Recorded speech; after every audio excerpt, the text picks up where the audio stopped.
Hi, Janites, and welcome back to the What the Austen podcast. Me and Caily are back because we're going to do another character study, a long-awaited character study. Today, we're going to do a deep dive on Mr. Darcy. So we've done a few before. So I did the bromance one with Ben Mercer, where we discussed Mr. Darcy in relation to his friendship with Mr. Bingley. And then last year, me and Caily did an episode discussing specifically the failed proposal scene, which was fab. And I do recommend, listening to those ones as well, because they are going to look at things from a slightly different lens than we will today, even though we'll still touch on similar topics. But yeah, Caily, how do you feel about it? Oh, I'm so excited to do this one. I noticed on the last reread, really focusing on him while reading the book, I just picked up on a lot of little things that I had passed over before. So I'm so curious where this conversation takes us because I have so many different thoughts. Yeah, I'm stoked. Yeah, I actually felt the same. I love what you've messaged me with. You were like, I don't have like a set argument. And I think Yeah. that's so true, right? This isn't like villain off where we can be like, good, bad, set out them into categories. I think Mr. Darcy's really complicated, right? Because he does go on this journey.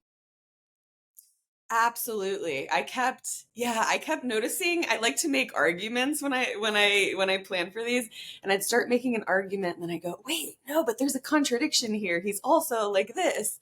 And we'll get into it, but I landed on one what I think is one consistent trait for him, and then for the rest, I think he has a lot of contradictions. I think he's got a little bit of everything going on. So I'm so curious what you think. And I yeah. agree. He is a bit of a walking contradiction, so I'm definitely excited to get into that. And I also think the way I'm going to frame this, which I'll get into, I'm going to set the romantic hero with a capital R against the Byronic hero and just show how these two archetypes were kind of in literature, poetry, and in just like general life at this time period, or in this time period is a better way of putting it.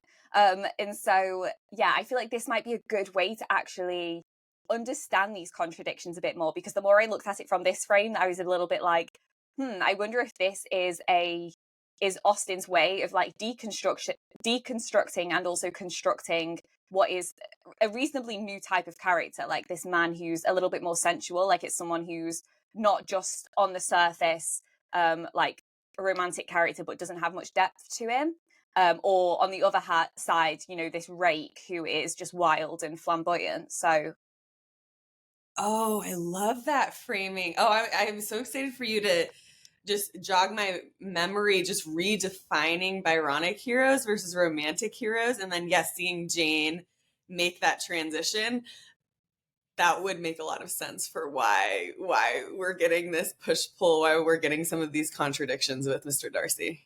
right, so let's kick things off there then. So the romantic hero is a literary and cultural archetype rooted in romanticism. So we're talking about romanticism, the period that kind of emerged in the late 18th century, early 19th century. So it's romantic with a capital R. And this figure is distinct from like a traditional epic hero in that they're defined more by their kind of inner emotional life, individualism, a sense of personal struggle, rather than like the, sword pirate, fighting man who's just like out there to you. Do you know what I mean? Like, the swashbuckling hero. This is in contradiction to that, that, maybe would have come up more in text prior. So, the romantic hero is seen as sensitive, introspective, noble but flawed, which I think is key for Darcy. They seek true love, and a deeper truth in relation to life. I think another really good example of this is the way that Tolstoy writes in War and Peace. Like, a lot of his characters, right, incredibly sensual. They have all this emotion. His male characters are incredibly complicated. And so they often struggle with their emotions as well, again, which I think is quite key to Darcy, compared to the Byronic hero, who is a little bit more brooding, self-destructive, usually morally ambiguous, and they often reject the concept of love while also, you know, secretly kind of craving love. And they tend to be haunted by this kind of dark past. So, you know, this is actually based off Byron himself, like Lord Byron, who was this really controversial character back in the day. Really interesting character, but he was this wild party animal. He was like the F-boy of the time. So he had all of these like lovers. He had a bear in his house. Like he lived with a bear. And he a like bear. a wild. Okay. Yeah. Yeah. So he's like, no to the dog, but I'll have a bear. And there was like all these stories about when people would enter his house, like he would genuinely like fire guns at them and things. So he was just like a really crazy character, but quite worldly. Like he'd explored a lot. So it was an interesting character, but complicated in a different way. I think in some ways, when I'm breaking these two down, I think it also is starting to mirror something that we're seeing now. This divide in the conversation between masculinity, about kind of like toxic masculinity and like, you know, positive masculinity, men being in tune with their emotions, or men kind of pushing down their emotions for a sense of like tyranny. Do you know what I mean? Like that, I'm seeing the same kind of conflict. Yes. Absolutely. Well, it's interesting I was taking notes when you were describing the differences between Byronic and romantic heroes, and I see Darcy having elements of both, definitely. Right. Particularly for Byronic, when you said sort of rejecting love while also craving it, I think that's what stuck out with the Byronic hero. And then obviously he's not the hero with the sword who's showing up in a toxically masculine way. But then, yeah, I also heard a lot of descriptors for the romantic hero. So yeah, I'm so curious. Right. And I think this is why I wanted to like state that, because I think this perfectly lines up with what you were saying about this contradiction when you're reading his character.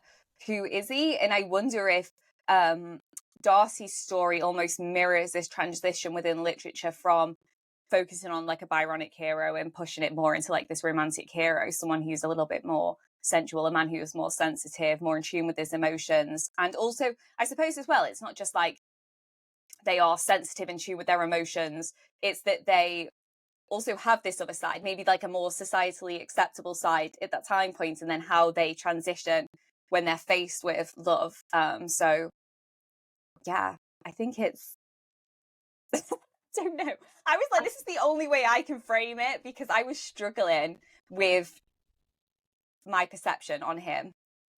Yeah, well, I love this framing, because when you were describing the romantic hero, and you know, I'm looking at your notes: inner emotional life, sense of personal struggle, noble but flawed, and the goal is for personal growth and finding deeper truth.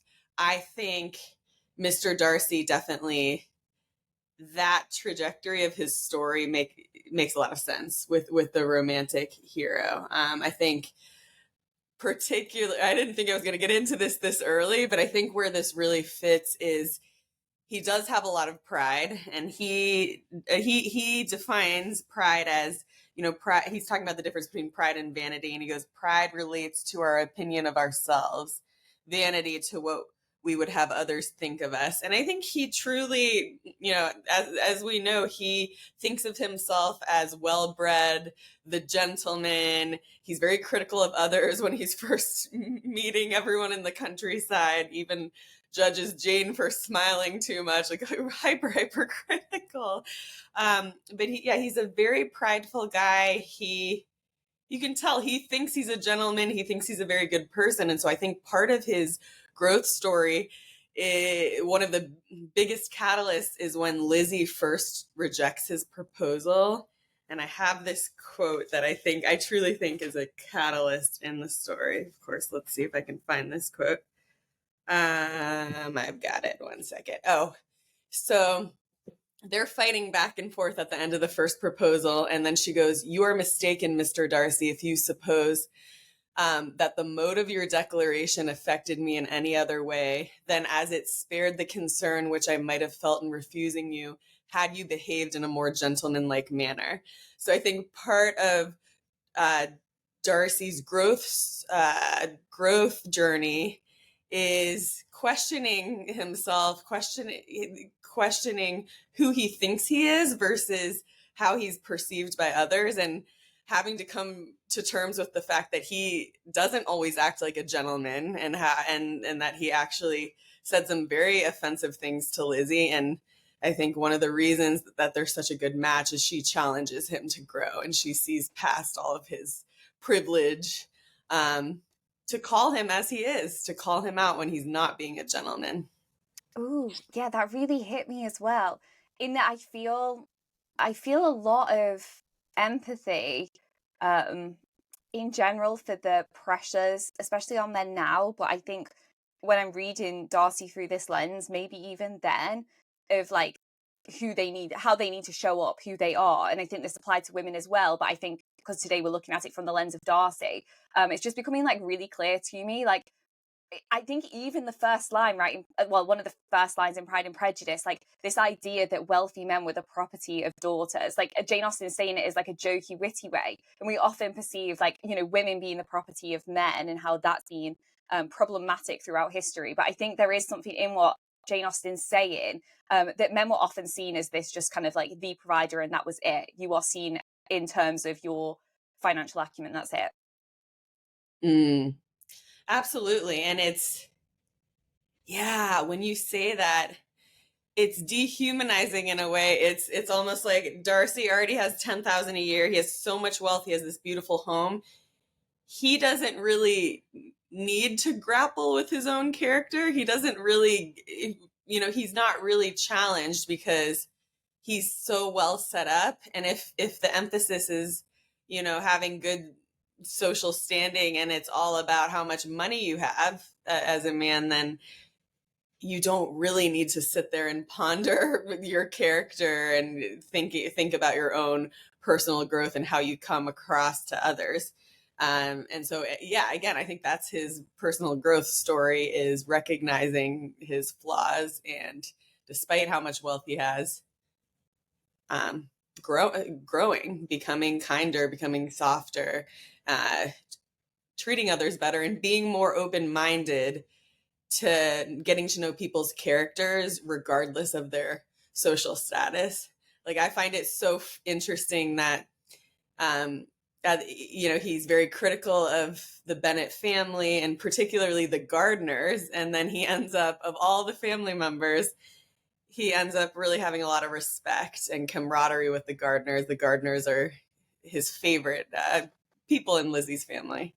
I think this is a really interesting point, and I think I'm going to pull it back to the start of the book, because I think something you're touching on as well is how, I think especially at the start, Darcy's kind of viewed like kind of superficially. Like, he is almost like an object. Like, if we think about like one of his first introductions, it's like Mr. Darcy soon drew the attention of the room by his fine, tall person, handsome features, noble mien, and the report, which was in general circulation within 5 minutes after his entrance, of him having 10,000 a year. I think there is something about Darcy being this kind of object that's observed, especially at the start of the book. And I wonder if this is the reason why there's so much negative bias and just like misunderstanding of his character, because people seem to just project this idea onto him, like he should be a certain way. Absolutely. That goes with one of the contradictions I was grappling with, because at first I was gonna talk about all the reasons that Mr. Darcy really is very prideful, and then as I was reading along, I was like, this doesn't seem, obviously he has a lot of pride, but I don't think how it's labeled, I think it's exaggerated, because people don't know him very well, and just like you said, there are a lot of projections happening. I do think he has pride, but I think it's more complicated. I think some of his pride is actually a guise for being an introvert, having some social reserve. I think just like Georgiana, it's a male version of this. He's shy. He's just a little bit uncomfortable with strangers. And he even says that. When he's asked when Bingley asks him to dance, he says, you know how I detest it unless I'm particularly acquainted with my partner. And he said, later on when he's at Lady Catherine de Bourgh's house and he's having a conversation with Elizabeth and Colonel Fitzwilliam, he says, I should have judged better had I sought an introduction, but I'm ill qualified to recommend myself to strangers. I certainly have not the talent with which some people possess of conversing easily with those I have never seen before. I cannot catch their tone of conversation, as I often see done. That feels authentic to me. I think he's reserved. He's a little bit standoffish, and sure, some of it's pride, but some of it I think is he's actually just shy. He's introverted. But I think just like you said, there's such a superficial view of him at the beginning. He's labeled by his money, by his standing, and then he's vilified by everyone because he's not showing up as charismatically as Bingley and asking all the women in the room to dance. And I think prior to, I mean, one thing we can touch on is obviously what he says about Elizabeth to Bingley. But prior to that, I'm actually thinking, how much evidence do we have of him actually discussing? Because it says, for he was discovered to be proud, to be above his company, and to above being pleased, and not all his large estate in Derbyshire could have saved him from having the most forbidding, disagreeable countenance and being unworthy to be compared with his friend. Well, they're comparing him to Bingley, but frankly, I don't see any examples of where Darcy's even trying to necessarily engage, and maybe that's the reason. But I'm like, if you are going to compare him to Bingley, it doesn't matter how social he is, he's never going to, it's never going to equate, is it? Like, Bingley is always going to be this more social and excitable and just personable character compared to Darcy. And so I'm always at this reading, I've just been like, what lens are we seeing him through at this point? I completely agree with you. I think there is some pride there, and there are a few comments he makes about let me see if I can find it. But there are a few comments he makes, like he does say, as such an assembly as this, it would be insupportable, right? To get up to dance with people. And he said there's a point where he said he didn't see any good breeding, and there are little comments, but I agree with that quote that you just said. It's the assessment. It's definitely the lens of people from the countryside witnessing him, and it's very damning. It's as if he is a villain. He's the most horrible person. And I think it is more nuanced than that. And again, yeah, I think a lot of it is his being shy with people he doesn't know. Yeah, and I think the comment that he makes about Elizabeth, I think is really cool. And I think that the one where he says, she is tolerable, I can never say that word, but not handsome enough to tempt me. Also, the fact that he says, I'm not a humour to kind of entertain women who other men have slighted, which is so rude. It's so rude. But at the same time, it says, turning around, he looked for a moment at Elizabeth till catching her eye. And I think this is interesting because, what he focuses on later is, it's the more he's actually looking at her, the more he's like, wow, she's actually really attractive. And so I think it's great that Austen puts this in for a reason, right? Because she is trying to frame Darcy as this specific person so that we can go on the journey with him. We're meant to think of Darcy as the villain, right? All the way up until we receive his letter. We are meant to go on that same journey of, prejudice that Elizabeth has against him. So this one thing that Jane Austen puts in there to capture his behavior, we're equally meant to be oh my god, rude, why is he saying this about our heroine? That's so horrible. But it says, it was a moment, right? If I look at someone for a moment, I can't gauge exactly what they look like. I'm probably not going to say such horrible things, but I think when you look at it in more detail, you have to be aware of the words that she used, as in he looked for a moment at Elizabeth. Right. And if you put it in the context, imagine being in a huge room of people you don't know. And then because you have a different amount of wealth, your social standing's different, you're the new shiny object. He probably feels the objectification. You see everyone staring at you and you're an introvert. you're gonna feel edgy, you're gonna feel uncomfortable. And so just like you said, I'm sure he barely even really looked at Elizabeth. He just goes, I feel awkward, I feel uncomfortable, I know I don't want to dance. Okay, she's not handsome enough to tempt me, aka I don't want to dance. I don't know that it was necessarily that personal. And just like you said, yeah, once he's a little bit more comfortable, once maybe the spotlight is less on him, he's settled in, he's actually able to truly observe her. And then yeah, he talks about her fine eyes, her light and pleasing figure. Like he admires her a lot, and it is so interesting to see that unfold after that really strong statement he says at the beginning. Yeah, absolutely. And also as well, like, not that it's right at all what he says about Elizabeth. I suppose it is a little bit tit for tat as well. Like, a lot of the characters so far have made this judgment on him. A lot of what the characters say about him later, about his character, is quite damning. And I think there is something extremely misogynistic about him, specifically targeting Elizabeth's looks. Like, she's not handsome enough to tempt me. Like, nothing else necessarily matters. I mean, rude. But yeah, I do think there is an element of like, it was just in that moment, because it doesn't take long for him to become more intrigued by Darcy and be like, oh, she actually has like really nice eyes. Like, he literally says, like, later when he's talking to Caroline Bingley, I have been meditating on the very great pleasure which a pair of fine eyes in the face of a pretty woman can bestow. But we're not even talking much later. Like, these are moments later. Like, you know what I mean? This is like, what, like the second, third time they're together. He's not like constantly being like, gosh, she's like terrible looking, or like, you know what I mean? It's a quick transition for him. Exactly, right? So I think, I don't know, I've been thinking about why the novel's called Pride and Prejudice, and I used to think it's, uh, pride represents what Darcy has that he needs to work through and overcome, and prejudice represents what Elizabeth has and needs to work through and overcome. But I think it extends beyond just the two of them. I think this is just such a testament to how much prejudice there was against Darcy collectively from everyone in the story at the beginning. Because you're right, it's very early on it's established that he really likes Elizabeth. And one of the other contradictions I would say is, while he definitely shows that he's, and says out loud that he has social reserve and he's not really comfortable expressing himself, particularly with strangers, I think we see certain moments of boldness that come from him. Like, I think he's kind of mischievously, openly flirty sometimes.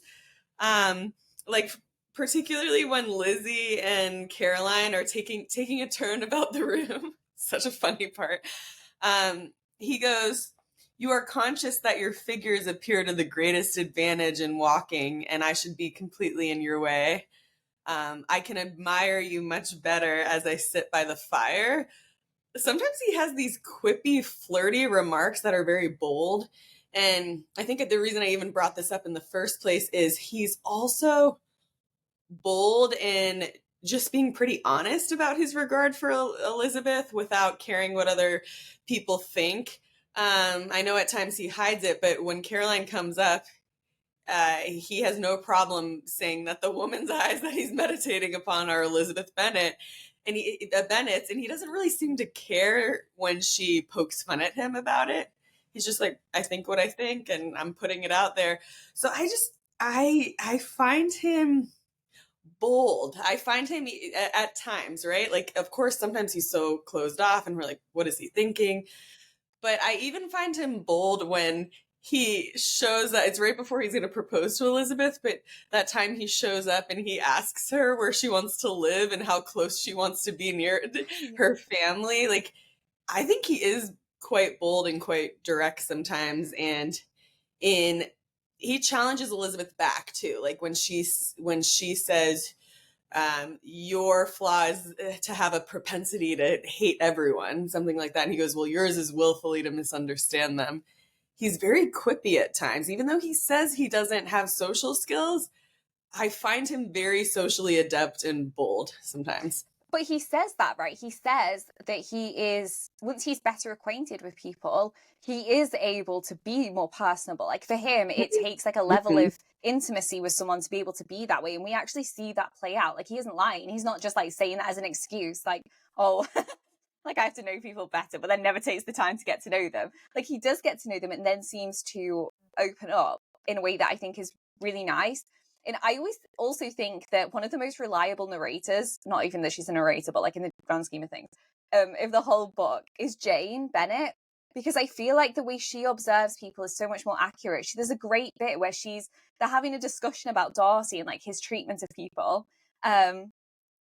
Mrs. Bennet saying something like, oh, he wouldn't speak to Mrs. Long at all. Like Mrs. Long told me last night that he sat close to her for half an hour without opening his lips. And then Jane says, like, are you quite sure, ma'am? It's not, is there not a little mistake? And she goes on to say, like, I certainly saw Mr. Darcy speaking to Mrs. Long, so there must be, like, a mistake there. And I always, sometimes I'm like, if I want the truth, like, I feel like the best person to look to is Jane, because she actually sees people beyond kind of the superficial.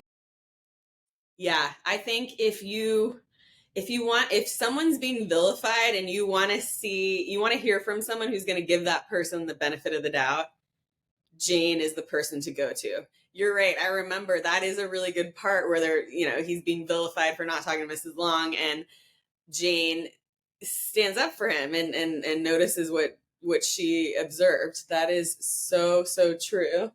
And what was the other thing that I was going to say?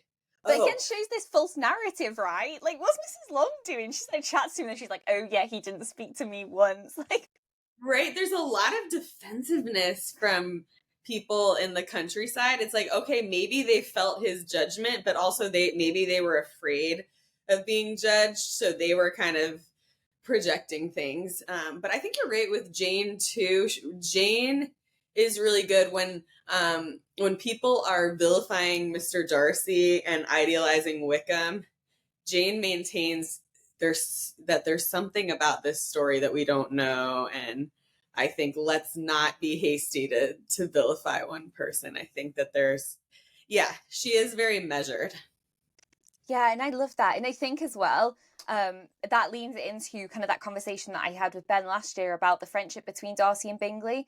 Like, Jane also leads into something that I also feel, which is like, I don't believe that like good men are friends with bad men. Like, I just don't see it happen. Like in like my day to day, like it just doesn't happen. They don't align with each other in like, so I always think like, why would Mr. Bingley be friends with Darcy if he was such an awful person? He wouldn't, because they wouldn't attract each other, right? And they have this beautiful like friendship that's so playful and just like, and they're different, right? They're different characters, but it works. And Bingley can poke fun at Darcy and he doesn't get rubbed the wrong way or anything. Like he just kind of, they joke it off, right? And they like go through life together. It's actually really lovely.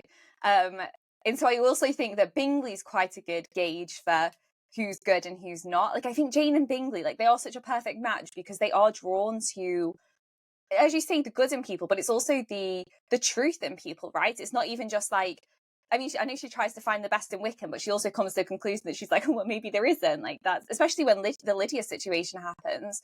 And so I think there is something in that Bingley's friends with Darcy. Jane is quite supportive of Darcy all the way through. I think that's more of a testament to his character than what everyone else in the town is saying. That's true. Jane kind of acknowledges that, going, hey, we don't know him. We probably don't know the whole story, but I trust Bingley's character. We trust Bingley's character. And if they've been friends for such a long time, he must be a trustworthy guy. And I agree. I think Jane is a really good narrator that challenges a lot of the vilification. I think the only time where she gives too much benefit of the doubt is with Caroline Bingley. She thinks that she's so well intentioned, and no, Lizzie has to kind of put her in her place in that way. Oh, I know. But again, like I mean, I did a whole video on Caroline Bingley as like this epitome of like a pick-me, and again, I found it quite easy to find a redeeming argument for Caroline Bingley as well. Like I feel like there is something there. If anyone wants to go on a deep dive on that, that's on my other YouTube channel. maybe I'm channeling Jane, and I'm just like, I can find a redeeming quality in everyone. But I literally just found a quote that kind of mirrors up to that, what I was saying about him only looking at Elizabeth for a moment, and this not actually being a good reflection of how he perceives her, because it says Mr. Darcy had at first scarcely allowed her to be pretty. He had looked at her without admiration at the ball, and when they next met, he looked at her only to criticise. But sooner had he made it clear to himself and his friends that she hardly had a good feature in her face, than he began to find it was rendered uncommonly intelligent by the beautiful expression in her dark eyes. And it goes on for quite a while. There's like a whole paragraph about like Darcy just like admiring Elizabeth and like finding all these like great qualities in her. And again, like maybe that there is something kind of negative in that though, that he's literally like gone and told them as well that she's like, because Miss Caroline Bingley sticks at that for a long time, right? That she's like, oh, you said that, she a beauty, I should as soon call her mother a wit. Like, do you know what I mean? Like, he obviously said quite negative stuff about Elizabeth, and I'm really not on board with that. I don't think that's acceptable. Yeah. Oh, that was a very cruel comment.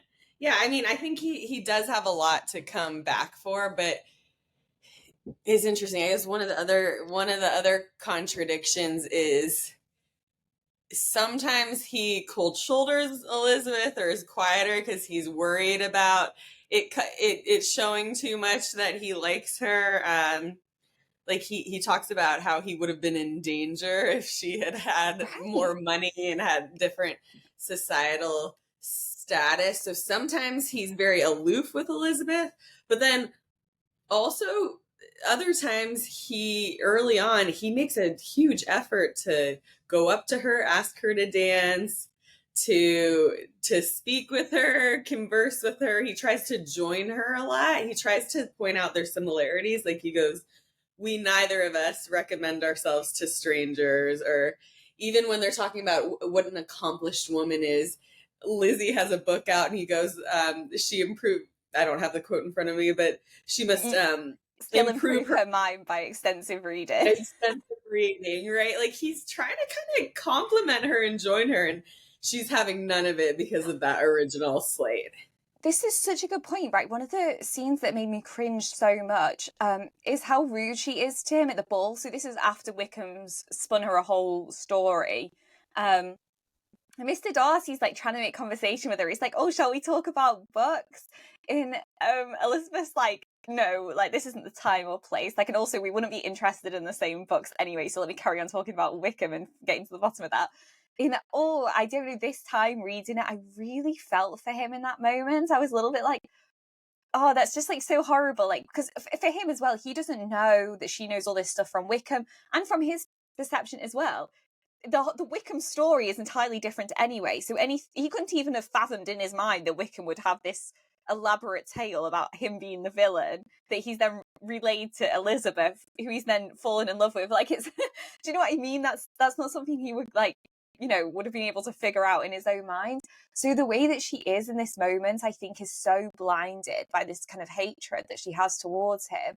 But I really felt for him. Like, I think that was just like so cruel. And he's just like, do you want to talk about books? I was like, oh.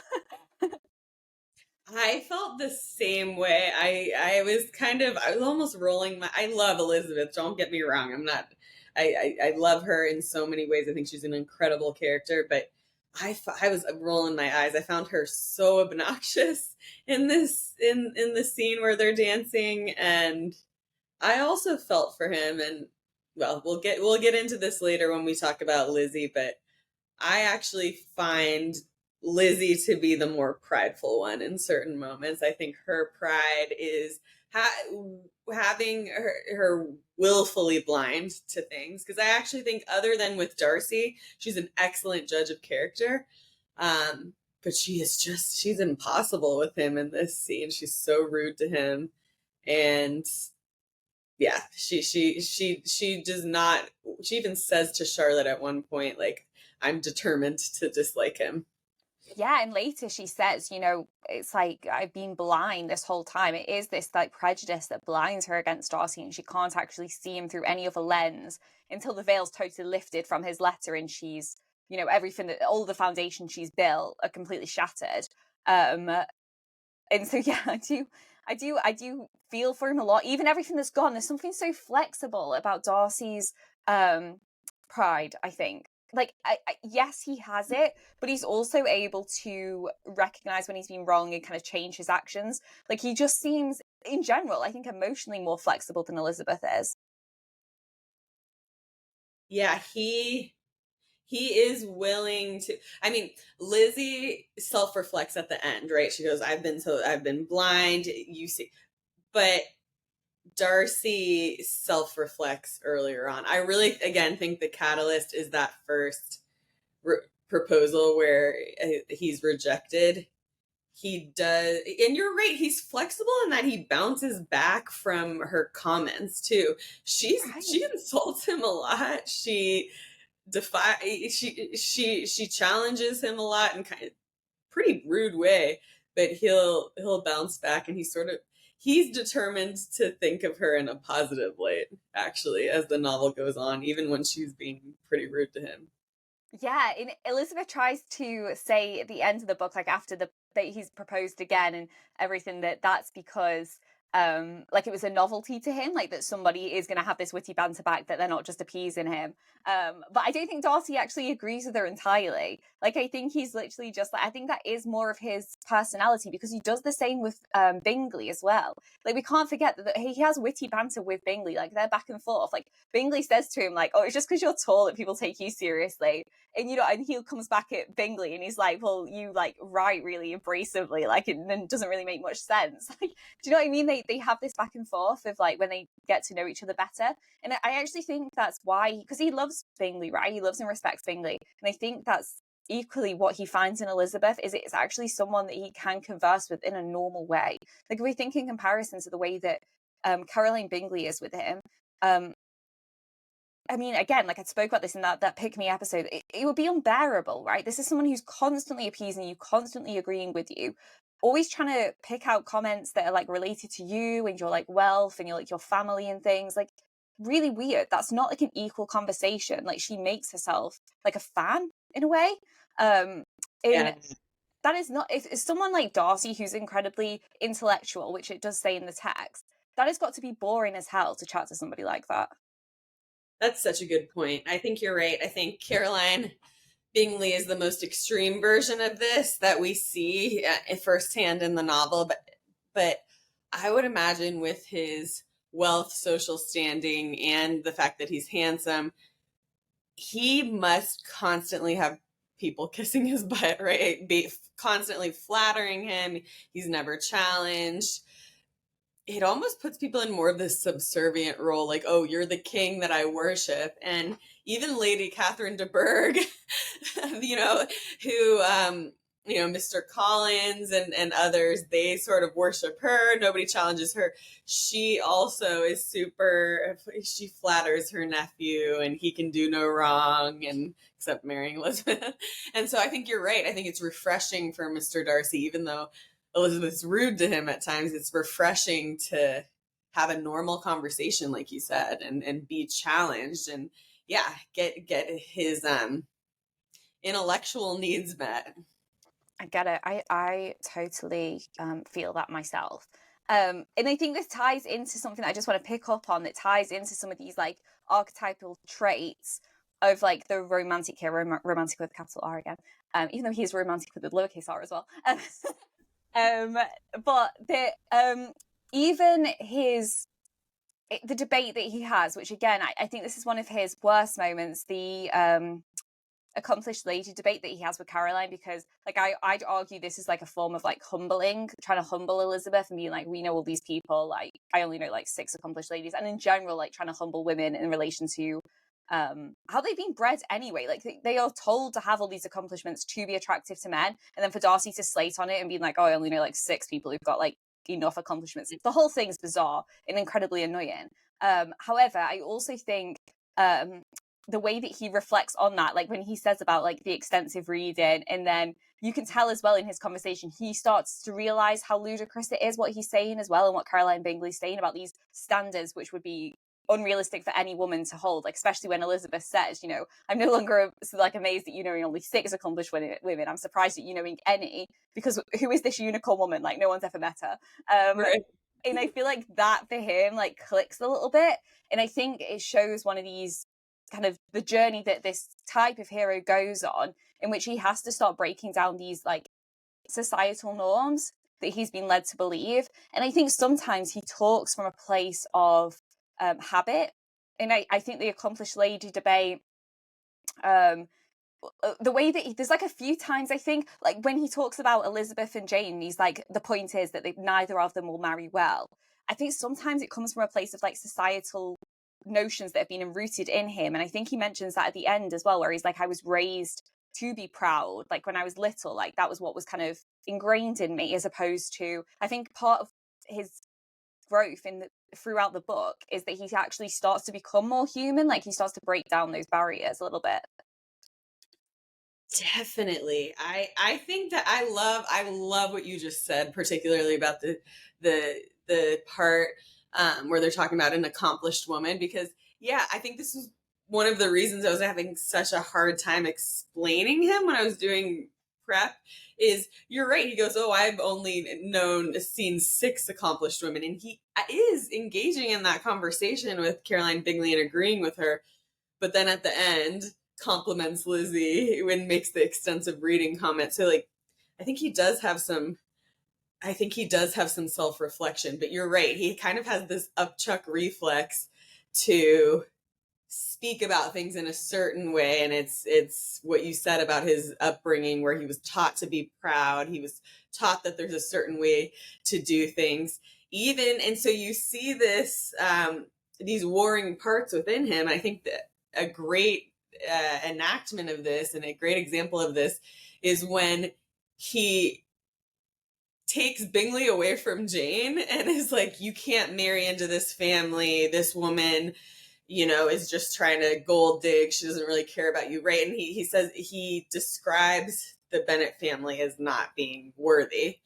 Literally drags his friend away from Jane, but then subsequently, shortly after, proposes to Elizabeth. So there's this part of him that absolutely goes against what he was raised with, but there's another, that's just such a contradictory part that is hard to explain. Which is such another great point, because again, this is another characteristic of like the romantic hero, is this internal conflict that they face throughout the whole journey of the book, in that they have this back and forth. So I guess the internal conflict we feel in trying to describe Darcy and analysing Darcy is actually just mirrored in his character himself, right? He has all these contradictions. Like one second he's like, you know, the Bennet family, all this, that, and then the next thing he's proposing to Elizabeth. Like he even says, like he tries to stay away from her and he keeps worrying that he's in danger of like falling from her, but equally you can't shut off those emotions either, right? I suppose this is the difference.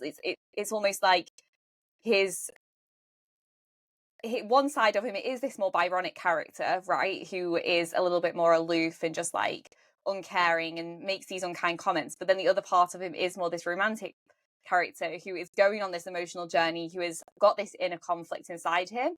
So I think that's really fascinating. Yeah, okay, that used to bother me so much, that he dragged Bingley away but then proposed to Lizzie. I was like, how can he? But it makes a lot of sense when we talk about why, when we talk about what this conflict is. I wrote down some of the smaller contradictions that I think symbolize larger themes. You know, at the beginning, he says that he detests dancing, that, you know, he doesn't want to be around people who are strangers, and, you know, we hear all this stuff. But then as the novel progresses, this is still towards the beginning, but they've been in the countryside for a little bit. Lizzie plays the piano and sings, and everyone enjoys it. And then Mary plays and sings, and it doesn't go well. And then Lydia and Kitty request that Mary play Scotch and Irish airs to dance to. And it says, Mr. Darcy stood near them in silent indignation at such a mode of passing the evening, to the exclusion of all conversation. So, like, even though he avoids socializing with people he doesn't know and seems uncomfortable with it, it shows he values conversation, actually. Like, he wants to have the conversation. I found that kind of interesting. Yeah, I think again, like it is this, like, I think again, it's an internal struggle though. I think who he actually is, and I think a really good way to also frame this is what the housekeeper says about him. Like, I never had a cross word from him my whole life. Like, he was good natured as a child, and I've noticed children who are good natured grow up to be good natured. I think there's something about like who Darcy actually is and who he's being kind of bred to be. Like, I found that quote now that's like closer to the end about how um he was raised, and he says, as a child I was taught what was right, but I was not taught to correct my temper. I was given good principles but left to follow them in pride and conceit. And he also reflects on the letter that he wrote, and he says, when I wrote that letter, this is the letter that he, describes the Wickham situation, the Jane and Bingley situation. I believe myself perfectly calm and cool, but I am since convinced that it was written in a dreadful bitterness of spirit. And I think he notices this divide within himself, where he's like, on one end, he is actually just a good-natured person, like the housekeeper says, but also, and I think that comes into, like, he genuinely does want to talk to people, right? Like that, at that moment that he's like wants to converse with everyone. The moment with the gardeners that you mentioned like later, where he's literally so kind with them, like he's really intrigued at like Mr. Gardiner's interest in fishing. But then at the same time, it's almost like he can't let go of this kind of teaching, or that is kind of rooted in this like pride and conceit, which I think leads to more of, he calls it a temper, but I think that's quite extreme. I don't think I've ever like thought of him as having a temper. But yeah, and like him thinking like he wrote that letter in like a bitterness spirit, but he's only been able to do that on reflecting back. But again, I don't feel that in the letter either. I think he judges himself quite harshly based off his upbringing, and I think Elizabeth shines a light on that more. But I also wonder if he is too harsh on himself, because like you said, there are some actually really nice moments. Yeah, I think that quote you just shared is probably one of the most important Darcy quotes that really explains this conflict. That he was.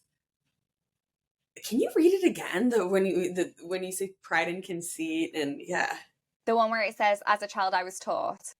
yes, that one. So he says, as a child I was taught what was right, but I was not taught to correct my temper. I was given good principles, but left to follow them in pride and conceit. Yes, yes, Right? that. I was given good principles, but left to follow them in pride and conceit. I think that's why some of these really offensive comments come out. I think one of the worst examples of his saying something really rude is, I know Mrs. Bennet is a lot in this scene, but I sort of understand some of her reaction when they're talking about society, and he goes, "Oh, I find it confined and unvarying." Like, he's really rude there. So I think it's like this upchuck reflex that that's part of his upbringing, where he does show pride and conceit, but that's not the whole story. That's not really his temperament. And you see these moments of tenderness and moments of being non-judgmental coming out too.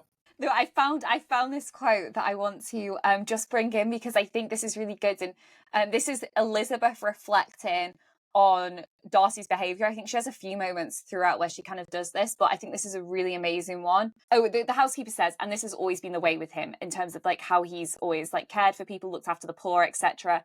And she says, whatever can give his sister any pleasure is sure to be done in a moment. There is nothing he would not do for her. And I just want to bring this up now because I think Georgiana is a good person to bring into this conversation as well. It says, and this is Elizabeth's thoughts on this: what praise is more valuable than the praise of an intellect? Oh, I'm sorry. What praise is more valuable than the praise of an intelligent servant? As a brother, a landlord, a master, she considered how many people's happiness were in his guardianship. How much of pleasure or pain was it in his power to bestow? How much of good or evil must be done by him? Every idea that had been brought forward by the housekeeper was favourable to his character, and as she stood before the canvas on which he was represented, and fixed her eyes upon herself, she thought of his regard with a deeper sentiment of gratitude than she had ever raised before. This is so true. I think it's I think we can't forget the responsibility that Darcy holds as a person, right? I feel like part of this like pride and conceit, sometimes I think of it maybe as like a protective guard, that he has so much that he has to manage. I mean, this is such a great way to put it. You know, how much of pleasure or pain was in his power to bestow, how much of good or evil must be done by him. You know what I mean? This idea of guardianship that he holds for his sister, for the poor in his parish, for people who live on his estate, for his housekeepers, for the Bingleys even, right? There is this level of like stewardship that he has to partake in. He has a house in London as well. Do you know what I mean? This is a lot of responsibility. And the guy's in his 20s. Oh my gosh. Yeah, you're so right that the encounters with the housekeeper say a lot.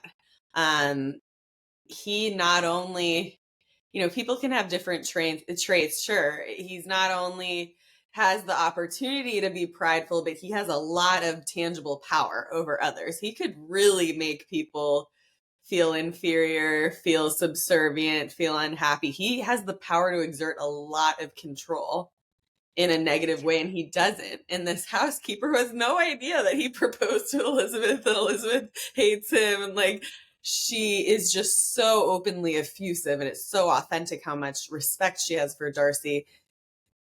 And she's been a part of his life his entire life. She's known him since she was 4 years old. Like, this is a reliable narrator who's seen him through thick and thin. And even she says, this goes with what we were saying earlier about pride. She goes, some people might refer to him as being proud, but that's just because he doesn't prattle away like other young men. Like, she basically names, he gets mistaken for being proud when he's not. He's just a little bit more shy. He's just a little bit more reserved. So people misjudge him. And that's what you and I were mentioning at the beginning, when people were jumping to conclusions about him because he wasn't as sociable as Bingley.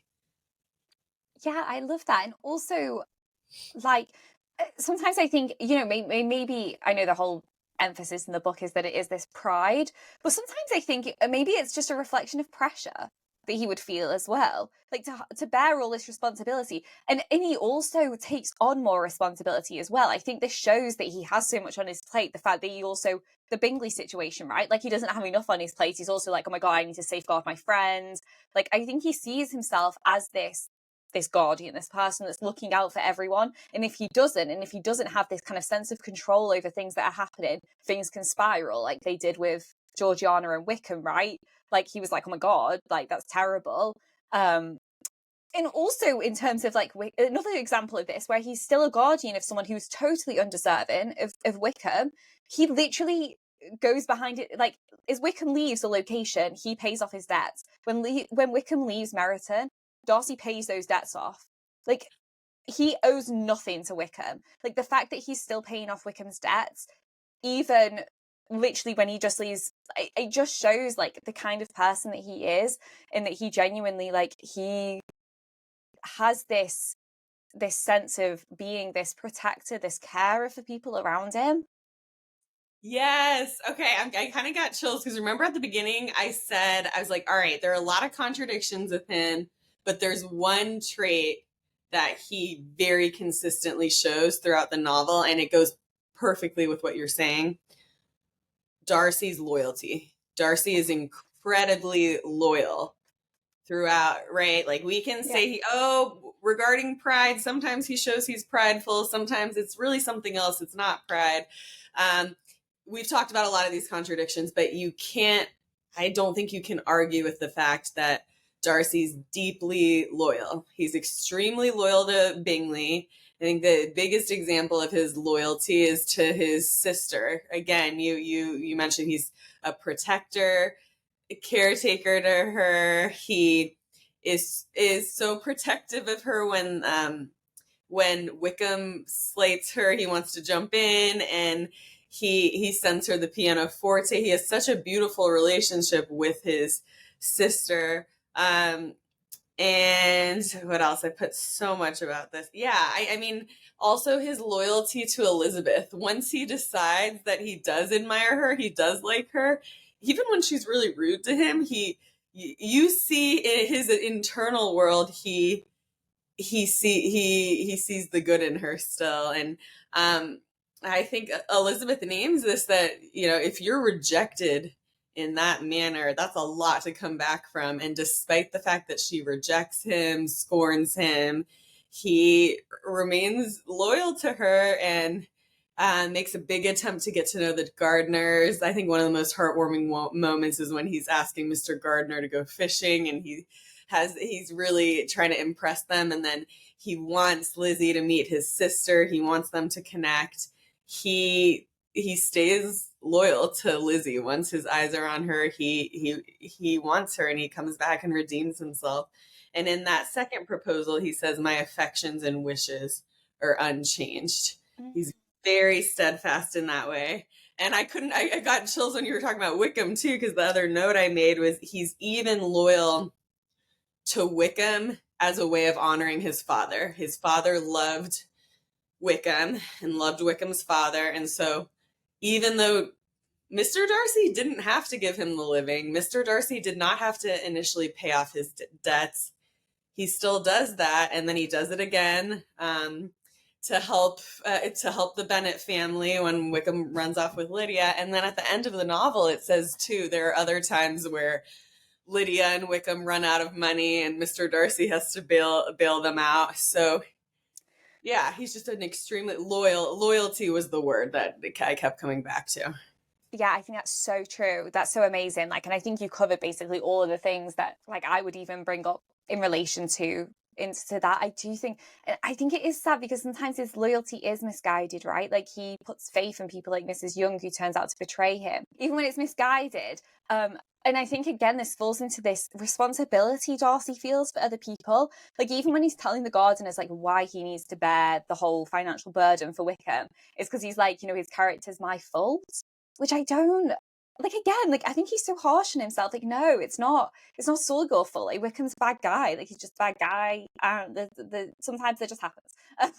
Like, do you know what I mean? Like, he bears so much responsibility for other people's downfall. And I don't know why that is. I don't know whether it's like is it maybe like this thing that he's trying to be one step ahead all the time. Obviously losing his father at like a young age and having to take responsibility for the whole estate would have been just an incredibly traumatic thing for anyone to go through. Then to have Wickham trying to elope with your sister, again, incredibly traumatic. And I just think, yeah, he really just bear a whole lot. And even with Colonel Fitzwilliam, right? Like, I know Colonel Fitzwilliam says, like, I'm here at, like, beck and call of Darcy and what have you. But all these people do truly love him at the same time, and they do want to, have his back. But he is the leader at the end of the day of all of these people, right? That's Bingley's issue, right? Bingley can't make a decision himself. Like, Darcy has to be yes or no. This is a good idea, yes or no. Do you know what I mean? Like, Bingley's just goes for his own whims. And so I think there's a pressure and a responsibility as a leader that Darcy faces, which I think is worth bearing in mind as well. Yeah, I think that's a really good point, that maybe one of the reasons why Darcy isn't as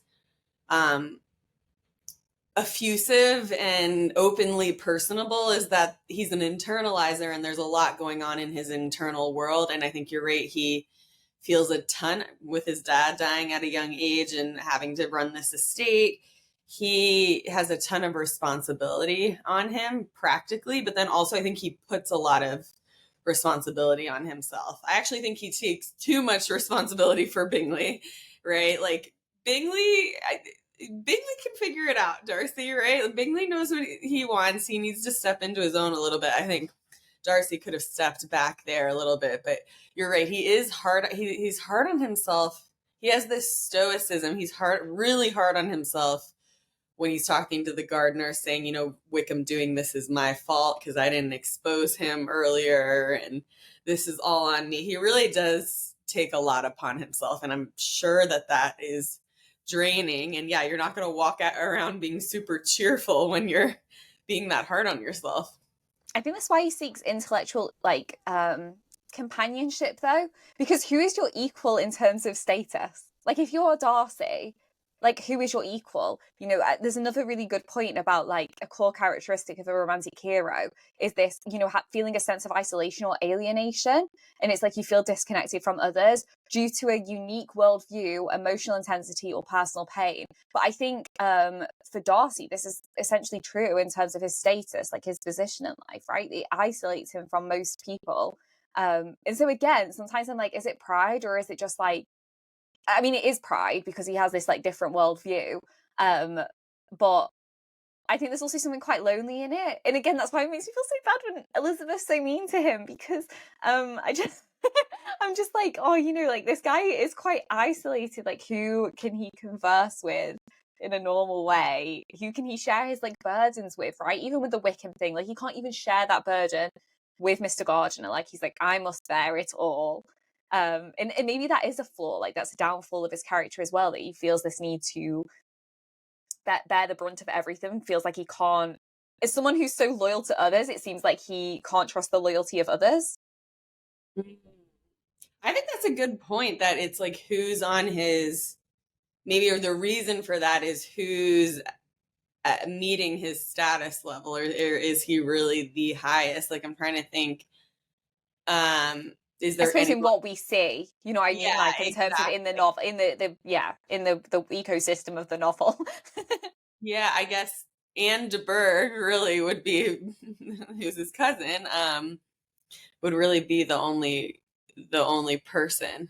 But yeah, maybe that is a reason, and maybe that is a reason too, that he's hesitant to rely on others or trust others, because he's usually of the highest standing of anyone he's around. So he And I feels will, responsibility. yeah, and again, like, we think Mr. Darcy's proud, but I guess in the grand scheme of things, he's probably not as proud as like some other people. Like, look at Caroline Bingley, right? She doesn't necessarily have the same means as Darcy does, but she has much more cruelty and pride than he displays. And so I think as well, it's not only just Darcy struggles to find people who are, you know, maybe this is why he's friends with Mr. Bingley, as opposed to, you know, finding someone who's of like equal status, like, you know what I mean, in terms of like wealth and status. He's friends with Bingley, who's like, you know, from trade. But I think there's a Mr. Darcy likes Bingley's character, right? He's a good person, he's a good friend. And I just think there's this kind of absence of like genuine people in Darcy's life. And I think that's also why he likes Elizabeth, because she is honest with him. Like, she will come back at him and she will point out his flaws. Like, she's not beating around the bush, and sometimes it comes across as harsh. But I think for someone like Darcy, it's maybe also refreshing. Like, there's this in it, yeah, you keep bringing up like the proposal scene, right? And there's been this catalyst, and it says like in their journey, like the romantic hero's journey, there's got to be a moment of crisis, right? Which, you know, there's this either heartbreak or fall from grace or betrayal. There's something that's got to make your world come crashing down, and I do think that proposal scene is that. Definitely. Wow, I'm really thinking about the point you just made about people in positions like Darcy's would have a higher propensity to scorn others, to look down upon others, and how Darcy actually values people for their character, like Mr. Bingley. And he doesn't do that the way that Caroline Bingley does, even though obviously she doesn't even have as much influence and power, but she looks down at people, is laughing with Mrs. Hurst about how the Bennet's relatives are from Cheapside. She's very mean spirited. And even when you were talking about that, the person who came up is even Mr. Collins. You see other people, Mr. Collins, when he thinks the Bennet family has fallen from grace with Lydia running off, he writes that letter to condole with them. And Oh. he's like, the death of your daughter would have been a blessing in comparison. And even like when he marries Charlotte, he's trying to rub it in Lizzie's face how well set up he is, and then being very like officious and like obsequious with Lady Catherine de Bourgh. And I don't know. I just think it's part of human nature. You see it in some more than others, where if you get a little bit of power or feel a little bit superior to others, you can rub it in people's faces and be very cruel, and you don't see that with Darcy. No, I don't think so either. I think something I really want to, because I feel like we're viewing him from a really sympathetic light right now. But something that I was coming across from a lot, like this particularly, there's like a book, it's called The Darcy Myth, Jane Austen, Literary Heartthrobs and the Monsters They Taught Us to Love. And it's by, who is this by? Ooh, I want to say Rebecca someone. I can't remember. Let me just find out for everyone in case you want to read it. I've not read the whole thing yet, but I think it's Rachel Feder. So yeah, like I said, I've not read the whole thing yet, so I'm just taking from snippets at the moment. However, this whole book is kind of what the glorification of like certain romantic figures in literature, and how that's led to like this problematic view of men, because a lot of these men display kind of these indifferent feelings or cruel behavior, and then they're considered these desirable partners. I think a really good example, a better example of this, is more in like Gothic literature, like we see from the Brontes. Like if we think of people like Heathcliff, you know what I mean, is seen as this like the romantic hero in that book. I think he's more Byronic, like definitely Byronic hero in that book. Definitely. Sure. For sure. For sure. But this idea that, you know, people fall for these characters who aren't the nicest, I've really found a hard time aligning Darcy to be in the same ballpark as these characters. I don't see him in the same way. Yes, he says some cruel comments at the start and he does have this sense of pride, but I think he's so quickly to change his outlook, right? He's so quickly to start being flexible to the way that he's viewed things, and being more open-minded to people. Again, like you said, this doesn't matter about wealth and status, right? If you think about a character like Heathcliff, he has literally like nothing until like later, and even then it's all a bit dodgy, like how he's got all this like, well, you know, there's nothing secure about Heathcliff's situation in life, including his mental state. Okay, so you know what I mean? I can't see him on like the same level as Darcy, who actually does have all of the worldly goods, but then still manages to be this humane, humble character, right? Who looks out for others. Yeah, I think so you're saying the author of this book is calling Darcy a monster, right? That was part of the title, The Monsters We're Taught to Love. Yeah, in the sense that for like, you know, women now, if you idolize this idea of the Darcy character, right? Like the Darcy Effect, these romantic characters that are kind of idolized by women in romantic fiction, and they're kind of churned back out again. You know, the guy who's kind of like abrasive and not very kind to you at the start, but you know, actually they love you and it's all gonna work out. I suppose it's like it's same with the uprise of like the attraction towards like villains. You know, I've seen like loads of TikToks about like Anakin Skywalker. I'm like, I kind of get it, because I'm like, you know, there are parts of Anakin Skywalker that I'm like friend attractive, but like there's other parts to him that I'm like a bit crazy at the same time. But do you know what I mean? Like I feel like there is this draw to the villain, but I don't see Darcy as a villain. I don't put him in the same category. Like I don't see him as like an Anakin Skywalker type guy. I think that, yeah, I agree with you. I hear you. I think it's an exaggeration to portray him that way. Do I think we're being very sympathetic and there's another way to look at this? Yes. Do I think that he makes some really damning, rude comments and needs to be put in his place by Elizabeth? Absolutely. I think while some of it's deserved, it's very painful when he says in the letter, the inferiority of your connections, demonstrated by your 3 younger sisters, your mother, even occasionally your father. Like he makes some very mean-spirited comments and stands by some of them. And so I understand, one of my best friends who I really respect and has read Pride and Prejudice day in and day out has gone, I think Darcy's kind of excuse my French, but an asshole, like a jerk. I understand how some of those comments would be hard to come back from, for sure. But I think there's so much more going on there. I think there's so much goodness to him that it's really throwing the baby out with the bathwater to just size him up based on those comments. I think again, when we do this deep dive, we see the contradictions, we see the context to why the comments are there, but we also see so many parts of his character that show, again, this amazing loyalty, this steadfast stoicism, this sense of responsibility, and this tenderness of heart. So I think overall, the good elements of him outweigh the bad. I feel like this comes into a much bigger debate, which I think's come up again. Is this the conflict between people having the perception that feeling this way and having a desire towards specific romantic characters is almost like we're brainwashed by the patriarchy in comparison to more extreme feminist views, that characters like Darcy, or a more recent example of this is the new Snow White. When they tried to boycott the prince, like the prince wasn't going to be in it because he was a creepy stalker, which I totally disagree with that. But like, do you know what I mean? There's this other side of the argument where it's like, he's a creepy stalker, shouldn't be in it. Like, this is actually what Rachel Zegler, I think the actress who's playing Snow White, said. And Disney had to re-film all of it and add a prince in because people were like, no. And I mean, romantic books is one of their main audience is one of the highest selling genres, and it's women, right? Like, we can't get I think it's fine to love a romantic narrative and to fall for these like fictional men, that have these great qualities, who go on this arc.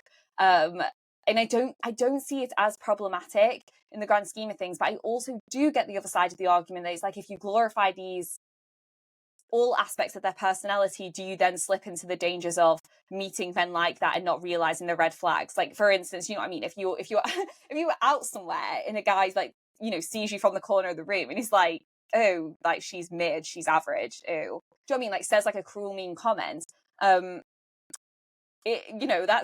is damning. And realistically, we shouldn't encourage people to chase that kind of person, but Elizabeth doesn't, right? I think I feel like you always have to look at who is the heroine against the hero. Like, who is it? Who is he paired with? I think the fact that he's paired with Elizabeth is his saving grace. Yeah. So if you saw my expression earlier, I had I'm out of the loop on the stuff with the Snow White movie. I had no idea about any of that. So I was like, oh, dang, like I no out of the loop on that. But I think you're speaking to a really important point. We don't want it to be emphasized that it's acceptable to openly insult someone and be mean to them. Be like, oh, the meaner he is to me, the more attention I'm going to give him, the more I like him. Like, we don't want to condone that kind of gaslighting and manipulation and cruelty. But like you said, Elizabeth condemns that behavior, and that's part of the reason why she is so prejudiced against him. Is he does some truly offensive things and says some horrible things, and she goes, you're not going to propose to me if you say disrespectful things about me and don't respect me. Like, I don't condone that. And so it's only when he demonstrates his love in kind, authentic ways that involve acts of service, right, that things turn around and she does accept him. So she's not falling into that dynamic of, oh, the meaner he is to me, the more I like him, and oh, the nicer someone is to me, the more I pull away from them. Nice guys finish last. I don't think that this story shows that dynamic at all. I don't think so either. And I think as well, also, we have to say a testament to Darcy's character is when she does call him out, it sticks with him, right? I think he genuinely says, like, the words tortured him. Like, that she says, you've not behaved like a gentleman. Like, there is nothing in your like behavior that I found acceptable. Like your arrogance, your conceit, your selfish disdain for the feelings of others. Like, she names these traits. She is like, friend, I have bullet points, right? In that, like, he spends the rest of the time trying to, like, there's such a great quote that says, like, when he's reflecting, she says, like, oh, here we go, this is when Elizabeth's asking him, because there's some great chapters at the end where they're having this like running dialogue where they're kind of discussing like what was going on for each of them privately, like Elizabeth's like, when did you first get feelings for me? And just like, what did you think? And he's like, what did you think when she got the letter? And I love this because like such an insight into what was going on for both of them. My object then, replied Darcy, was to show you by every civility in my power that I was not so mean as to resent the past, and I hope to obtain your forgiveness, to lessen your ill opinion by letting you see that your reproofs had been attended to. How soon any other wishes introduced themselves I can hardly tell, but I believe in about half an hour after I had seen you. And so like the point he's saying there is like, I didn't do all these things because I wanted you to fall in love with me. Like he wasn't trying to trick Elizabeth. He wasn't like, oh, I'm gonna pretend to be a nice guy so that like she actually wants to be with me, like whether or not it's because I want to be with her, I just want to reject her. Or it's a genuine change on his part where he's like, there's the lovely line where he says like, I can't remember what it is exactly, but it's something like wanting to be a man like worthy of someone like Elizabeth. Do you know what I mean? Like, oh, we're just worthy of a woman's attention. Like he was like, I saw the error to my ways and I wanted to become someone who's worthy of that, regardless whether or not you wanted to be with me again, or if you even changed your mind on me, like about me. He's like, it didn't matter either way because I wanted to be a better person for myself as well, and just for anyone else that I interact with. And I love that because it's not in the pursuit of Elizabeth that he does this. Like it is a genuine desire to be the best of himself. I think you're spot on with this. I love that you addressed that part. Yeah, again, I come back to when he talks about the difference between pride and vanity. Pride is your opinion of yourself, and vanity is the others' opinions of you. And part of what's values aligned to Darcy is he wants to think of himself as a gentleman, not for the fame, not because of how it's perceived by others, but he wants to truly be noble, be a gentleman, be respectful. And so again, he has this moment that's a rude awakening where he's going, oh, I thought I was this gentleman. I've been told all my life I'm this gentleman, but actually my behavior here was wrong.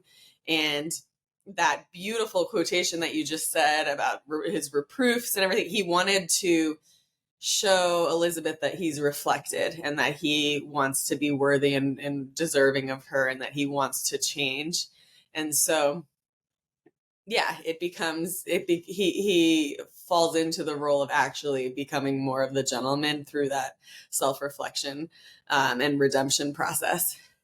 Yeah, and I think this is the beauty of the novel, right? That you have this time that you can get to know these characters in more depth. You know, this isn't the superficial knight in shining armor in the ingenue. You know, these are characters who are complex, just like humans are. Like we always say, like Jane Austen is an incredible observer of like the human psyche, like actual human behavior.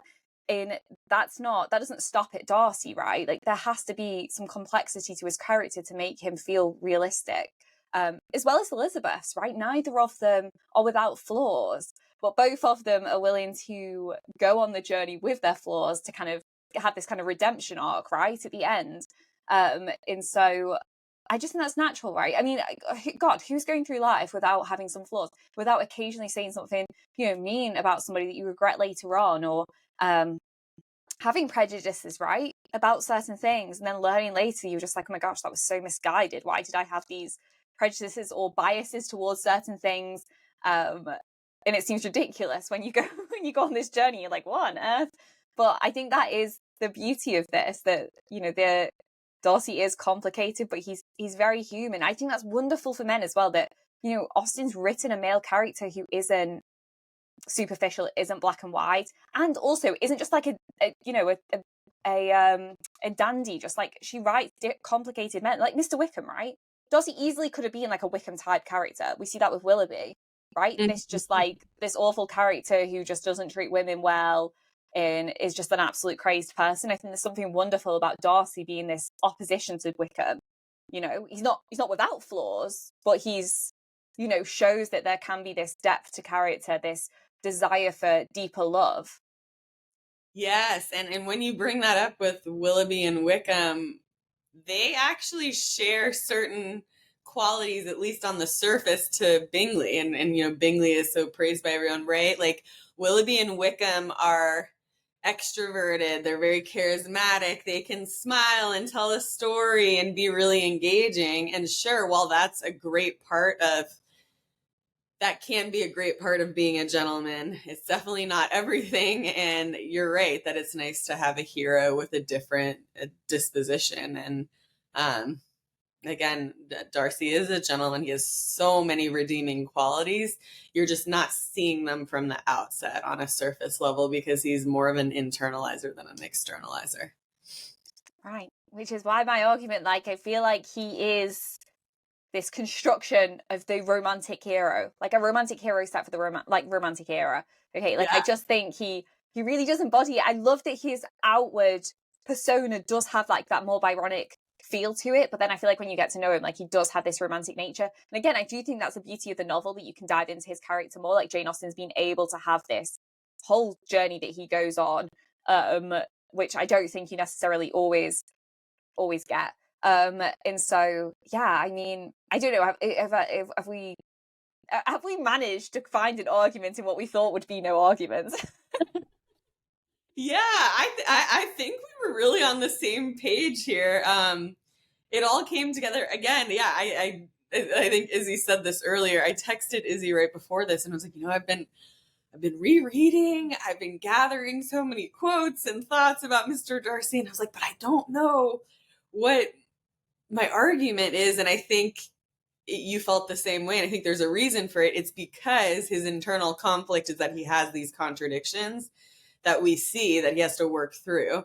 But then we were also able to talk about what's steadfast and what is constant about him, which is his sense of responsibility, sense of loyalty, his caregiving and protection of those he loves.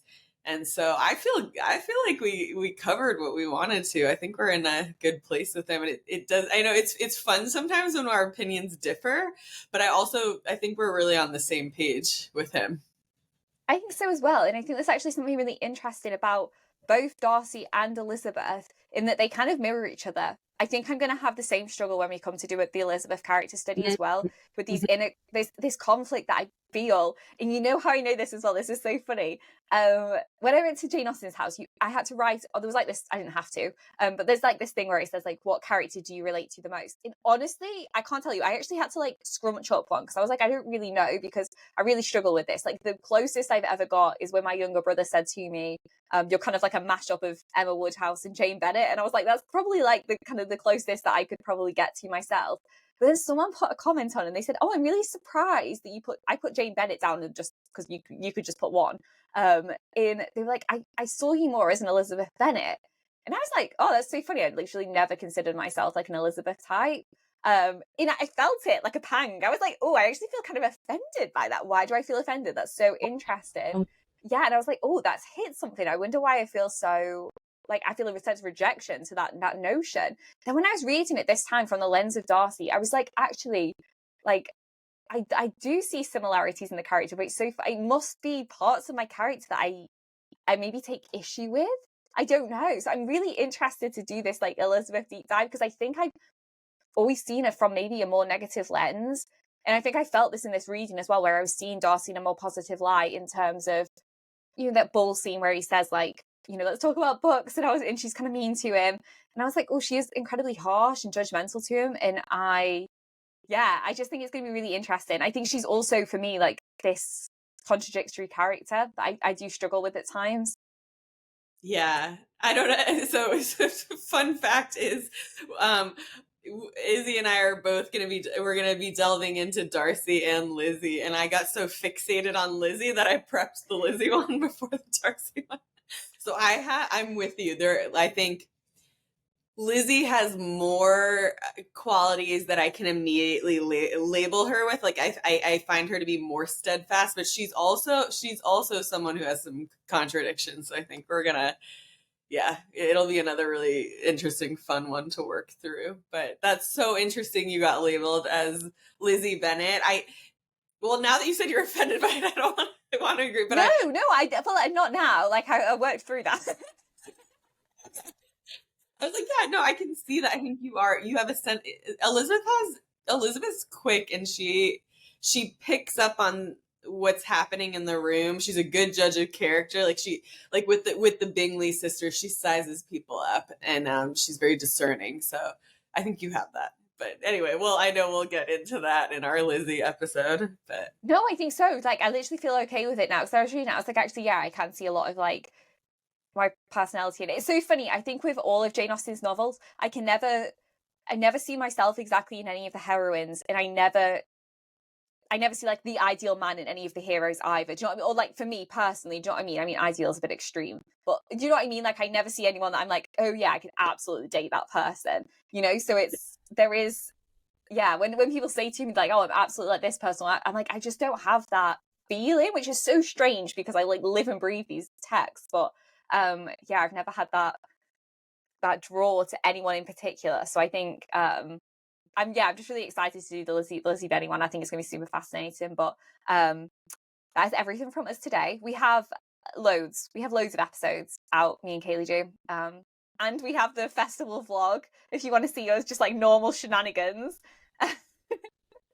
that was so fun that you had told me that the PBS NewsHour clip was coming out, but I was actually at an event where I couldn't see it myself, but my aunt texted me a picture of us on the NewsHour in our Jane Austen gear and goes, I'm seeing you on TV. Did you know you're on TV right now? I'm like, oh yeah, this was the most fun weekend ever. Yeah, it was epic. It's So so cool good. that her the anniversary, the 250th anniversary is coming up this year too. So more of that to come. I know, so much going on this year. But that is everything from us today. We would love to hear your thoughts on this. You know, leave the comments on YouTube. Or there's also like a comment section, or like I think there's a comment section, and there'll be like a Q&A section in Spotify as well. I'll put a poll in so we can see. Do you think Darcy is more a Byronic hero or a romantic hero? I'd love to know your thoughts on that. That would be cool to see what other people are thinking. Yeah. And yeah, I mean, that's pretty much everything from us, right, Caily? Yeah, I think we covered it. Great. We will see you in another episode.